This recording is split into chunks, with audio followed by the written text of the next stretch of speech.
What's up everyone, welcome to my channel Endless Road. I'm Jazz and we're working on the campervan again today, and this time we're actually doing something on the interior, on the inside, what will actually make it a campervan. So today what we're going to be tackling is the sound deadening, because that's the first thing you got to put in before anything else, basically to cut down on the tinniness that you hear in a van, any noises that you don't want to hear, and reduce the road noise that we get from the outside. So enough talking, let's get on with it.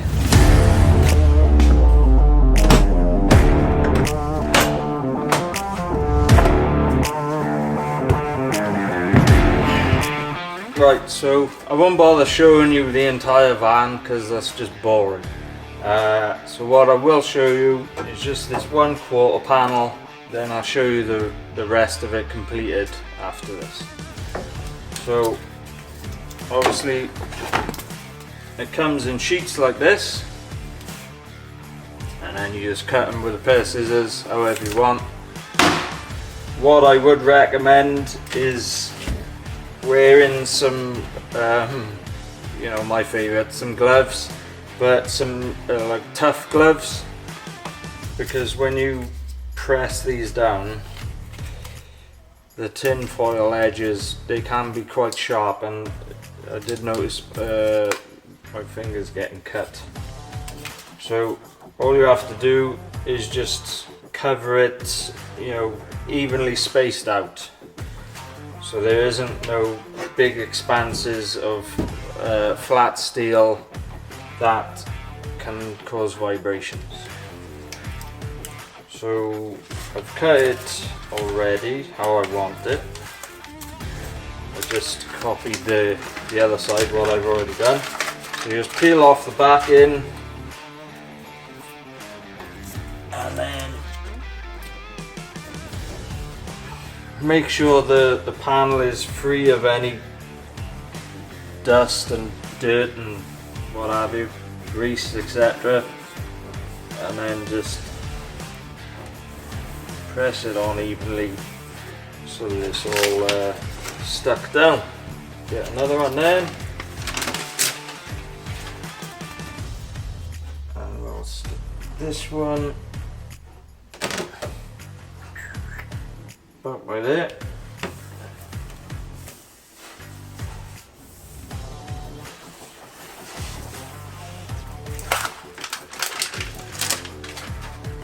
I'll do another one in this large area, one smaller one by here, down by here.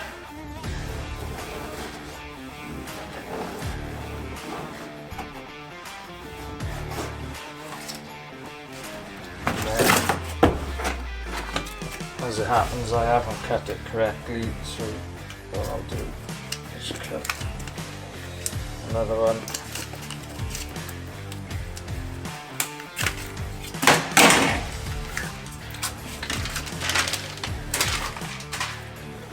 And then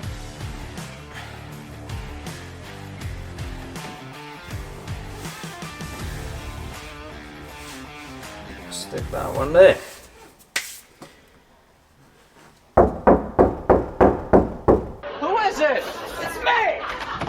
As you can hear, it's a much duller thud going on. The panel isn't vibrating as much because these things are actually giving it strength, and it's absorbing the sound waves that are vibrating through the panel. Something like this, where I've seen people cover all this, well, what? It's hardly vibrating because it's got all this strength already designed into the panel. Obviously you will get sound coming through this because it is an area where a lot of sound is being produced. The product that is designed for this specific purpose is actually the foam matting. So I will be putting that all over the wheel tub there. Now people are going to probably argue with me that this covering that will cut down the sound. Yeah, it probably will, but that's not what it's designed for. You'll have much better results with the foam. Trust me.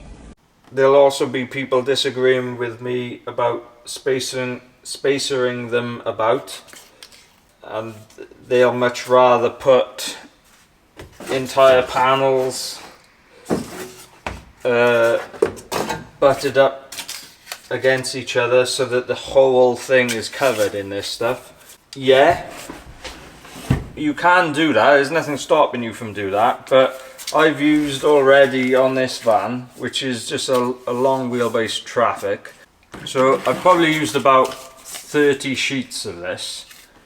Now when you get it in the box, it's heavy, you know, for what it is. Obviously I haven't got to explain to you that the heavier your van is, the more fuel you're going to consume. The one major issue doesn't really affect these vans, it's more of like the sprinters and crafters. So if you cover an entire sprinter van, for example, with this stuff, then one, it's going to cost you loads, because you're obviously going to be buying loads more boxes, but then the weight of it is going to be a lot more weight than you actually need to be putting into it. The issue with vans of that size is that the DVLA in the UK brought in new legislation that I can't remember when it's from, but they did it from a certain year onwards, that you used to be able to drive up to 7.5 ton on a normal car license. Well, they changed it, you can't no more, and you can only drive up to 3.5 ton.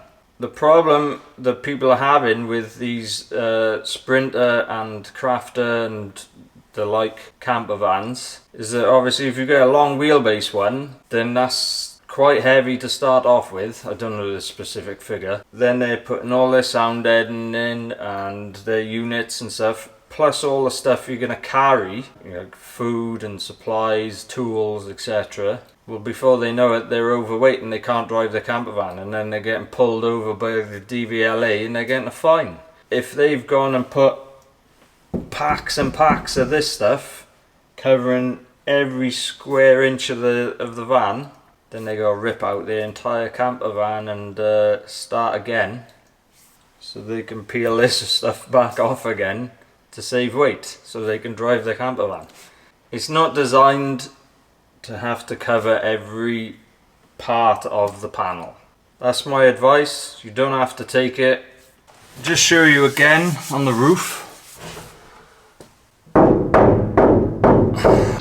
was that? Who's there? Listen to that. So just stick it on.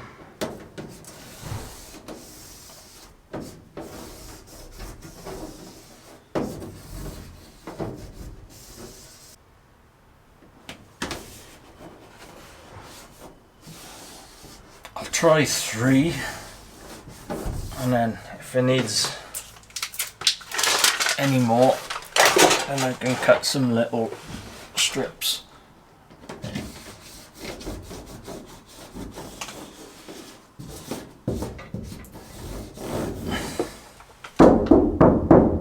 Shut up, you're so annoying! Better. Done all this section now, and if you can compare the noise, it's a lot deeper, so it's not vibrating as much. It is still vibrating a little bit, but I'm not putting any more on. So there we are, got the back doors done, there and there, and then we put a little bit on the pods. The pods didn't need as much because they didn't seem to vibrate as much as steel, because they're fiberglass. But I put a bit on anyway, and then the 2 quarter panels like we just saw in the pod, and there's the side door panel. That didn't need as much as everything else because it's got a lot of strength in that. Then the 2 front doors as well, and the side door, and then the roof of the cab area. See, it's already got one from factory already in the middle, which is really thick. That's what she said. Compared to the stuff I put on. And then the whole rest of the roof at the back end. So if we do a sound comparison now, so here it is with sound deadening on, and here it is before we put it on.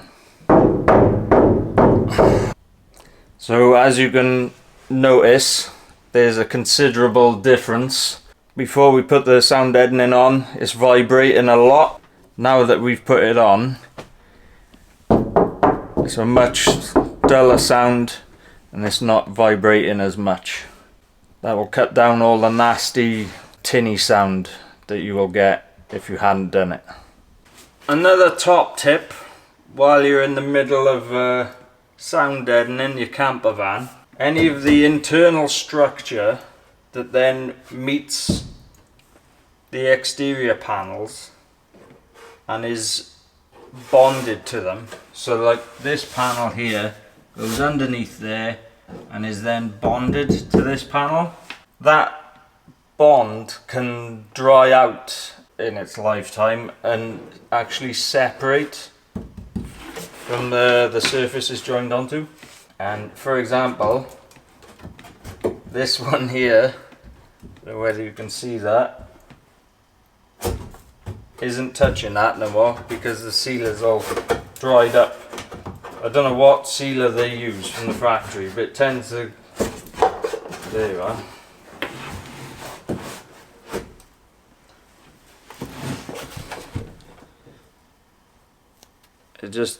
It's like a spongy stuff, and it just starts to crumble. So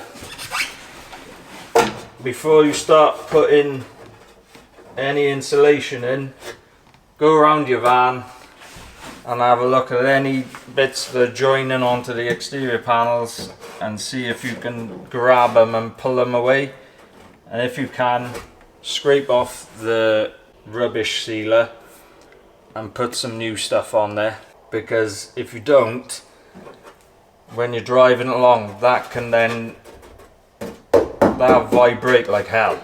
If it's still touching the exterior panel, touching anything, it'll cause all kinds of noises. So yeah, that's something I gotta address by there now.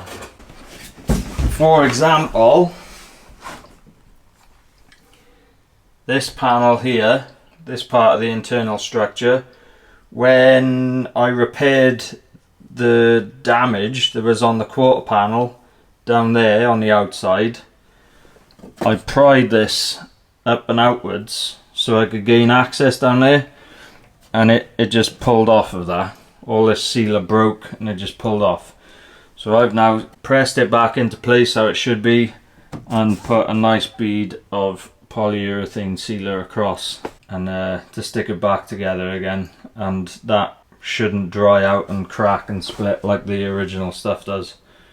These ones along here you gotta check. Obviously this is just the Renault Traffic and Vivaro I'm on about. I don't know what's in the Transits or the Transporters, but they will be similar. The sealer might be good in them, but yeah, same again up underneath here. And you can see there's bits here. Oh, that's come away on the side door there. See that? That's broken. That one's broken as well. See, so that's got to be rebonded. Heck, every one of them's broken. That one's broken. So yeah, go around the entire van. Luckily enough, the roof panels on most vans are the same, sealed on, but on these vans they're all spot welded. So nothing on the ceiling needs to be checked. It's all welded, which is good. It just seems to be on the doors and the quarters, really. Right, so I've reapplied sealer to all the parts on the inside that the original sealer had failed. So now all I got to do is take it for a test drive to make sure that I've got everything. Because if I've missed anything, then I should be able to hear it rattling. Pretty sure I have. There weren't any others, I don't think. I've actually started on the insulation now, but you're gonna have to wait until the next episode to see that. And I'll actually do the sound deadening on the wheel tubs in that video as well, because the foam, as I said, actually acts as an insulator as well. Or rather, it acts as a sound deadener as well. I'll be putting the same stuff on the floor panel. I'm not putting any sound deadening on the floor because the floor's got the ribs in it.